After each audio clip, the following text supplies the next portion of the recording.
Report شامل کرتے ہیں ذوالفقار سولنگی کی۔ پاکستان پیپلز پارٹی کے چیئرمین بلاول بھٹو زرداری صحافی جان محمد بہر کے لواحقین سے تعزیت کے بعد میڈیا سے بات چیت کر رہے تھے۔ ان کا کہنا تھا کہ افغانستان کی جیلوں سے فرار ہونے والے دہشت گردوں کو پی ٹی آئی چیئرمین نے یہاں آباد کرنے کا پلان بنایا تھا۔ جو لوگ بھی اس پلان میں شامل تھے، کیا انہیں یہ اندازہ نہیں تھا کہ وہ سابق ٹی ٹی پی اور سابق القاعدہ کے دہشت گرد کو پاٹا میں آباد کریں گے تو کتنی دیر میں وہ کراچی پہنچ جائیں گے؟ ان کا مزید کہنا تھا کہ بسم اللہ الرحمن الرحیم، السلام علیکم۔ آج ہم جان محمد مہر صاحب کے خاندان کے ساتھ تعزیت کرنے کے لیے یہاں پہنچے ہیں۔ ہم سمجھتے ہیں کہ جان محمد مہر صاحب نہ صرف سکھر کے لیے مگر پورا پاکستان کا جو صحافی برادری ہے، جو میڈیا ہے، ایک اثاثہ تھا، اور یہ جو قاتلانہ حملہ ہوا ہے اس کا جتنا بھی مذمت کیا جائے وہ کم ہے۔ اب ہم صرف اتنا ہی کر سکتے ہیں کہ جو ان کا خاندان ہے ان کو ہم انصاف دلوائیں، اور انصاف دلوانے کے لیے اس لیے کہ یہ واقعہ پاکستان پیپلز پارٹی کے حکومت کے آخری دنوں میں ہوا تھا، مگر چیف منسٹر صاحب میرے ساتھ موجود ہے، مجھے بتایا گیا کہ ان آخری دنوں میں سختی سے ہدایت کیا گیا کہ فی الفور لوگوں کو پکڑیں۔ جو مطالبہ تھا یا آپ کی پریس کلب کی طرف سے یا خاندان کی طرف سے کہ جے آئی ٹی بنے، اور جس طریقے سے وہ جے آئی ٹی بننا چاہیے وہ بھی ہوا، لیکن آج جب میں یہاں پہنچا مجھے بتایا گیا کہ جس طریقے سے امید تھا کہ اس کیس پہ پروگریس ہوگا ویسے نہیں ہوا ہے، اور کافی سوالات بنتے ہیں۔ امید ہے کہ اب جو ایس پی صاحب جو یہاں کا پوسٹ ہو چکا ہے، اور جو انٹرم حکومت ہے، جو نہ صرف ان کے وزیر مگر جو ان کے بیوروکریسی ہے، ان کو معلوم ہونا چاہیے کہ سندھ کے لیے، ہمارے لیے جان محمد مہر صاحب کون تھا۔ ان کو اندازہ ہونا چاہیے کہ ہم کیوں چاہتے ہیں کہ اب یہ جلد از جلد ہمیں انصاف دلوایا جائے۔ شاید ہمارا کراچی میں جو آفیسز لگے ہیں وہ کسی اور صوبے سے آئے ہیں تو ان کو شاید اندازہ نہ ہو، مگر پورا سندھ کا مطالبہ ہے کہ جان محمد مہر صاحب کو انصاف دیا جائے۔ اور مجھے بہت دکھ ہوا، تکلیف ہوا کہ میں اتنے دن بعد آ رہا ہوں تعزیت کرنے کے لیے ان کے خاندان کے ساتھ، اور آج بھی ان کے ایسے شکایتیں ہیں جو نہیں ہونے چاہیے۔ امید ہے کہ جو ہمارا انٹرم وزیر بن چکے ہیں، جو وزیر اعلیٰ صاحب مقبول باقر صاحب خود ادھر نہ صرف تشریف لے آئیں گے مگر اس کیس کا خود پیچھا کریں گے، اور ہم سب کو انصاف دلوایا جائے گا۔ جو آج پولیس افسران سے تھوڑا بہت ہمارا انٹریکشن ہوا ہے، مجھے امید تو ہے کہ وہ پورا کوشش کریں گے، مگر جیسے اگر کوئی جے آئی ٹی بنا ہے اور اتنا بڑا لیول کا ایک ایسا قدم اٹھایا گیا ہے تو میرا خیال میں اس ایشو کو ایک زیادہ پرائیورٹی ہونا چاہیے انٹرم حکومت کی طرف سے، اور اس ایشو سندھ کا جو لا اینڈ آرڈر کا ایشو ہے اس سے جڑا ہوا ہے۔ جو ہمارا کچا میں جو ہمارے بہادر پولیس آفیسرز کافی عرصے سے لڑتے آ رہے ہیں، جان بھی قربان، شہادت بھی قبول کر رہے ہیں، اس میں ان کو پورا پاکستان کی سپورٹ چاہیے، پورا انتظامیہ کا سپورٹ چاہیے، پورا حکومت کو سپورٹ چاہیے، تاکہ ہم اس مسئلہ کو حل کر سکیں۔ اگر امریکہ کے جو ہتھیار ہیں جو افغانستان میں استعمال کیے جاتے تھے دہشت گردوں کا مقابلہ کرنے کے لیے، اب وہ اگر اسلحہ دہشت گردوں کے پاس پہنچے ہیں اور صرف پختونخوا کے دہشت گردوں کے پاس نہیں مگر ہمارا کچا میں بھی پہنچ چکے ہیں، تو اندازہ ہونا چاہیے کہ کتنے خوفناک خان صاحب کا جو پالیسی تھا اور اس کا جو اثرات وہ کتنے خوفناک ہیں۔ اس ایشو کو اگر صحیح طریقے سے مقابلہ نہ کیا جائے تو ہر جو کرائم ہے، نہ صرف مرڈر کے مگر جیسے کڈنیپنگ کے کرائمز ہیں یا چوری کرنے کے کرائمز ہیں یا جو پیٹی کرائم سے لے کے بڑے کرائمز ہیں، وہ سب نہ صرف ہمارے صوبے میں یا کچے کے ارد گرد مگر دوسرے صوبے میں اور پورا پاکستان کا اثر ہوگا۔ بہتر یہ ہے کہ جب مسئلہ کو آپ ہیڈ آن لیتے ہیں اور اس کو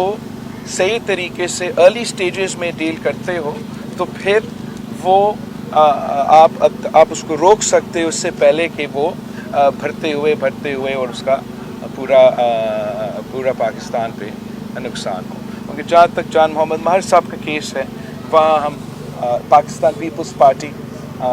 نہ صرف خاندان کے ساتھ تو ضرور مگر ہمارے جو پریس کلب کے پریس کے ساتھی ہیں ان سب کے ساتھ ہم شانہ بشانہ کھڑے ہیں اور تب تک کھڑے ہیں تب تک ہمیں انصاف، ان سب کو انصاف نہ دیا جائے۔ یہ بتائے گا 15 سال سے پاکستان پیپلز پارٹی کی سندھ میں حکومت ہے، آپ جو ابھی بات کر رہے ہیں لائن اینڈ آرڈر کی، 15 سال میں آپ کی کیا کارکردگی رہی ہے؟ کچے میں نہ صرف جان محمد شہید کے قاتل بیٹھے ہوئے چھپے ہوئے درجنوں مغوی ہیں وہاں پہ، کیوں نہیں پاک فوج کو بلایا جاتا ہے ایک بھرپور آپریشن کرنے کے لیے جب آپ بتا رہے ہیں کہ وہاں پہ جدید اسلحہ ان کے پاس موجود ہے؟ آپ کا بہت شکریہ۔ آپ بالکل پاکستان پیپلز پارٹی کا 15 سال حکومت رہا ہے اور مجھے یاد ہے کہ جب پاکستان پیپلز پارٹی کے کارکن 15 سال پہلے ادھر سے قائد عوام شہید ذوالفقار علی بھٹو کے برسی کے لیے جاتے تھے تو ہم سب اکٹھا ہو کے قافلہ میں کی صورت میں جاتے تھے کہ ایسا نہ ہو کہ ہمیں کچے سے ریڈ ہو۔ مجھے یاد ہے کہ یہ 15 سال میں ہم کس جگہ پہ شروع ہوئے تھے کہ ہمارے شہریوں کا خون کا ہولی کھیلا جا رہا تھا، دہشت گردی کا پختونخوا سے کراچی تک آپ سب کو نظر آ رہا تھا، اور تب بھی افسوس کے ساتھ پاکستان کے حکمران اور سیاستدان میں ایک آسٹرچ پالیٹکس کا عادت ہے کہ وہ اپنا جو آسٹرچ پالیٹکس تو ہے وہ انگریزی کا ایک کہاوت ہے کہ جو آسٹرچ اپنا وہ سر چھپاتا ہے اور ان کو اندازہ نہیں ہے کہ چیزیں ان کے ارد گرد کتنے برے ہوتے جا رہے ہیں۔ اور تب بھی صرف ایک پیپلز پارٹی تھا جو کہتا تھا کہ ان دہشت گردوں کو آپ کو مقابلہ کرنا پڑے گا۔ یہ ایسے نہیں ہو سکتا کہ ایک طرف سے آپ مدد کرو اور دوسری طرف سے آپ بیانات دو۔ اس وقت پاکستان پیپلز پارٹی کا پالیسی یہ تھا، شہید محترمہ بینظیر بھٹو نے ان سب کو، جب کسی مرد سیاستدان میں ہمت نہیں تھا، آنکھوں کے آنکھیں ڈال کر لڑکاتی تھی۔ جب وہ پہنچی، دہشت گردی کا واقعہ ہوا، آج تک پاکستان کا سب سے بڑا 200 سے زیادہ جو شہید ہوئے کارساز کا واقعہ، اس کے باوجود شہید محترمہ بینظیر بھٹو پیچھے نہیں ہٹی اس ایشو کو کے لیے، دہشت گردوں کا مقابلہ کرنے کے لیے۔ وہ جدوجہد کرتی رہی، اور وہ پیپلز پارٹی کی حکومت تھا جس نے تمام سٹیک ہولڈرز کو، پاکستان کے قوم کو ان کے خلاف اکٹھے کیے، اور الحمدللہ ہم نے نہ صرف ان کا مقابلہ کیا مگر مقابلہ کر کے ان کا جیسے کہتے ہیں کہ بیک بون توڑ دیا تھا۔ جو کڈنیپنگ کا رینسم تھا ہمارا نہ صرف پورا ملک میں اثر ہوگا لیکن اس لیے کہ ہمارا حکومت یہاں صوبے سندھ میں تھا، تقریباً ختم ہو چکا تھا۔ پیٹی کرائمز جو تھا وہ بھی بہت زیادہ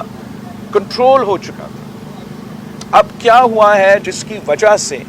چاہے وہ مذہبی دہشت گردی ہو، چاہے وہ ہمارا کچا کے دہشت گرد ہو، چاہے وہ وہی کڈنیپنگ یا کرمنل کے لوگ ہو، وہ نہ صرف یہاں،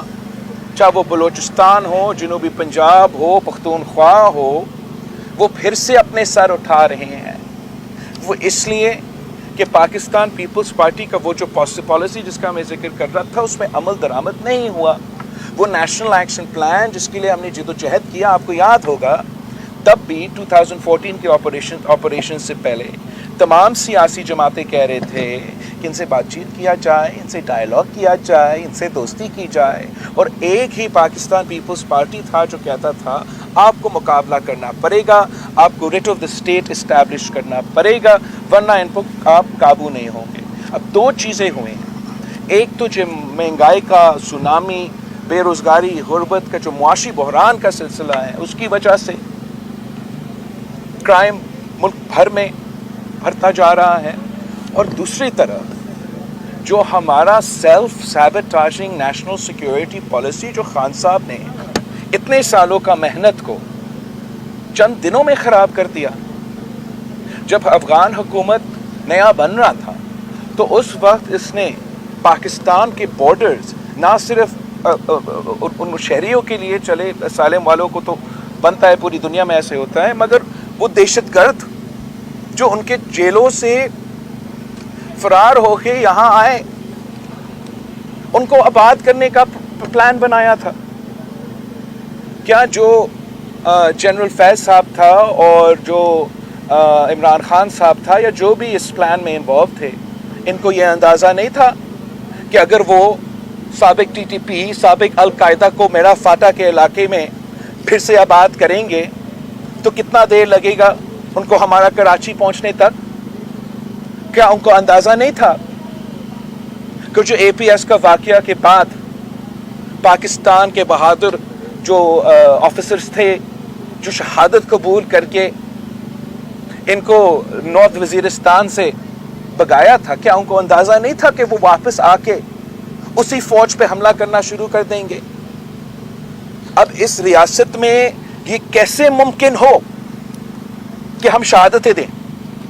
پاکستان کے شہری شہادتیں دیں، پاکستان کی قیادت شہادتیں دیں، پاکستان کے فوج شہادتیں دے، پاکستان کی پولیس شہادتیں دے، ہم وہ کام کریں جو نیٹو افغانستان میں نہیں کر سکے، ہم پاکستان میں دہشت گردوں کو ہروائیں، اور چند دنوں اور 2-3 شخص یہ فیصلہ کر سکے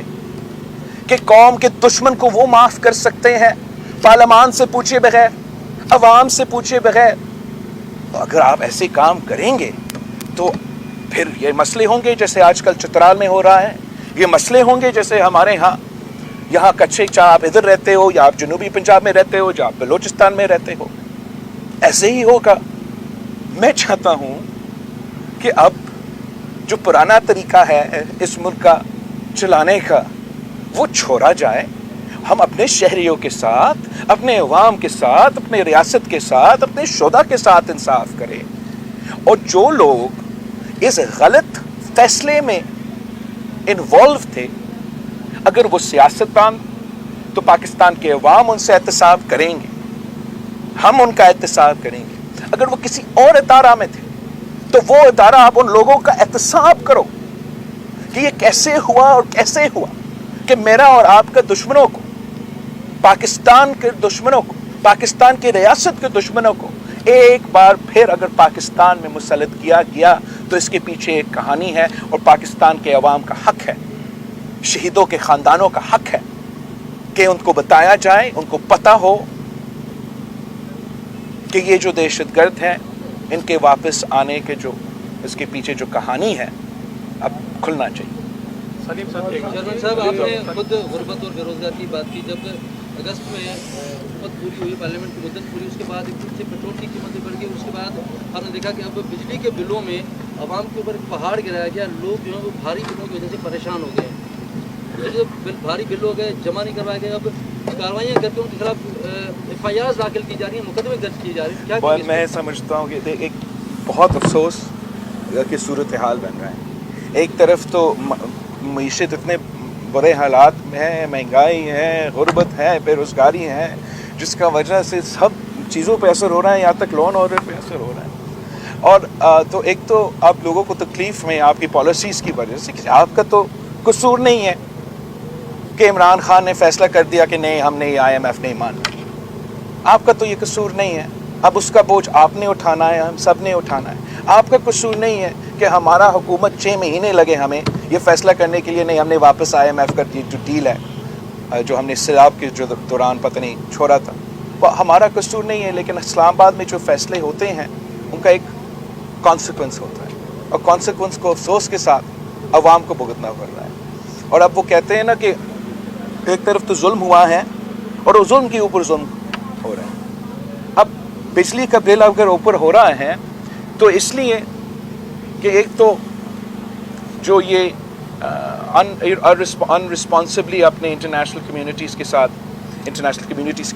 انٹرنیشنل ادارے کے ساتھ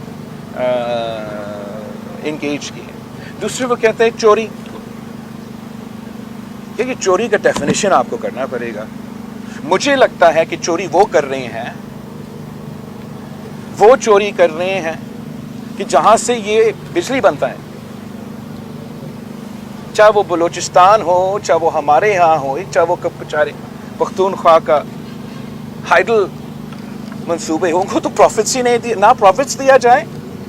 نہ اپنا ریسورس کی فائدہ, مطلب ان کی اپنی ریسورس کی وجہ سے سستا بجلی ملے. آپ کو تو سب سے کم سستا بجلی ملنا چاہیے. تھر پارکر تو یہاں ہے, تھر پارکر کا کول یہاں سے آتا ہے, مگر میں سندھ حکومت کی طرف سے سبسڈی دلوا کے اس گاؤں کو اور ان کا بجلی کا بل کور کر دیتے ہیں. ایکچولی آپ کا آئین کیا کہتا ہے؟ آپ کا آئین یہ کہتا ہے کہ جہاں وہ ریسورس میں موجود ہے پہلے ان کا حق ہے, پھر اس کے بعد وہ باقی جگہوں کو بیچیں. ایک تو جو ہم اپنا آئین پہ عمل درآمد نہیں کر سکے تو اس کا نقصان اس طریقے سے, چاہے وہ سندھ کی گیس ہو یا بلوچستان کی گیس ہو, وہاں کے عوام پہ ایک اثر ہوا ہے. ہمیں کہا جاتا ہے کہ آپ مہنگا LNG خریدو اور جو آپ کا سستا گیس ہے ہمیں وہ تو دور دور تک پہنچانا ہے. تو اس ناانصافی کو ہمیں ایڈریس کرنا ہے. جب تک ہم اس ناانصافی کو ایڈریس نہیں کریں گے تب تک آپ اس بجلی کا مسئلہ کو ایڈریس نہیں کر سکیں. میں سمجھتا ہوں اس کا فائدہ ہوگا کہ آپ اس کو ایڈریس کریں, جن کا حق ہے پہلے ان کو ملے اور پھر یہ آگے ہم اس کو استعمال کریں. تیسرا جو بجلی کا بل آتا ہے, چلے IMF کہتا ہے کہ ہم نے پرائس پہ ایک طریقے سے چلنا ہے, لیکن IMF یہ نہیں کرتے ہیں کہ جہاں آپ بجلی دے بھی نہیں رہے ہو, مطلب 18 گھنٹے کی بجلی نہیں ہے اور بجلی کا بل ایسے آتا ہے کہ آپ نے پتہ نہیں 24 گھنٹے بجلی چلائی ہے, تو چوری کیا آپ کر رہے ہو یا وہ بل بھیجنے والا کر رہے ہیں؟ ایسے تو چلے میں مانتا ہوں کہ بجلی آپ